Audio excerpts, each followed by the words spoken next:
Atlantic halibut, the largest flatfish in the world. It lives on the bottom of the ocean and can grow to 15 feet long and a weight of 300 kilograms. They might not be the prettiest fish, but they taste great. Prized by chefs for its distinctive, firm, sweet flesh, prices for this fish have gone up as stocks have gone down. It costs as much as sirloin steak. The question is there a way of keeping it on the menu at an affordable price and also making it sustainable? Once a regular catch in Scottish waters, Atlantic halibut are now an endangered species. They're very slow growing, and overfishing of young halibut before they're able to breed means wild stocks have collapsed. So some mature halibut have been moved onto land. At this farm in Argyll, they have 35 captive breeding fish. Once upon a time, there was 8,000 tonnes of wild fish swimming about the North Atlantic. If you take away the broodstock, you're going to take away the species. Once a year, the female's eggs are quickly but gently massaged out by the experts here, up to 350,000 per fish. But halibut are difficult to farm, and even in captivity, survival rates are very low. Starting with a lot of eggs here, but very few make it to being a juvenile halibut. Talking about 0.5% will make it to being a little halibut. Once fertilised, the eggs are transferred to darkened seawater tanks, replicating the conditions at the bottom of the ocean. Can we have a look? Yeah, we'll have a look. Ready? So if I shine your torch. Oh! Yeah. And it's like little dots. They're all yolk sac and a tiny little body.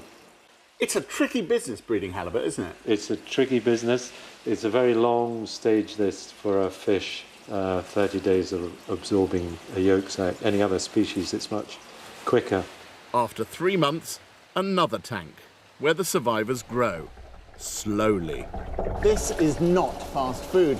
These are about 14 months old, and you really wouldn't get much of a meal out of one of these. For the final stage of their lives, another 2.5 years, the halibut are transferred to the beautiful island of Gigha off the west coast of Scotland. But these fish aren't farmed in large cages of the sort you see out there. They're farmed in tanks, right on land.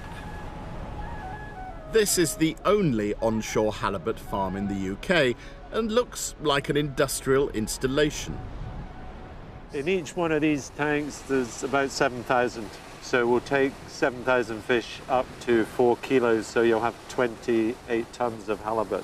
Some people might think that this is a slightly less romantic image of fish and farming than they might have expected.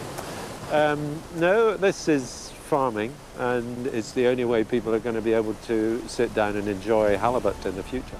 Although onshore fish farms are expensive to build and run, it's harder for fish to escape than from sea cages. And Alistair's never had to use chemicals or pesticides to control parasites on his halibut. The Marine Conservation Society has given farmed halibut a high sustainability rating. So could land farms be used for larger numbers of fish? I don't think so. It's only going to suit the sort of the top end, the high value species like halibut. To do large volumes of lower value fish, it just wouldn't be economic. So farming for fish like salmon is likely to stay at sea. But the Marine Conservation Society does want to see more onshore farms for other species. Gigha Halibut Farm produces 100 tonnes of fish every year. That's the same as all the wild halibut landed by the whole UK fishing fleet. This method of farming may not satisfy our entire appetite for fish, but it is taking pressure off wild halibut stocks and keeping this gorgeous fish on our menus. Go on.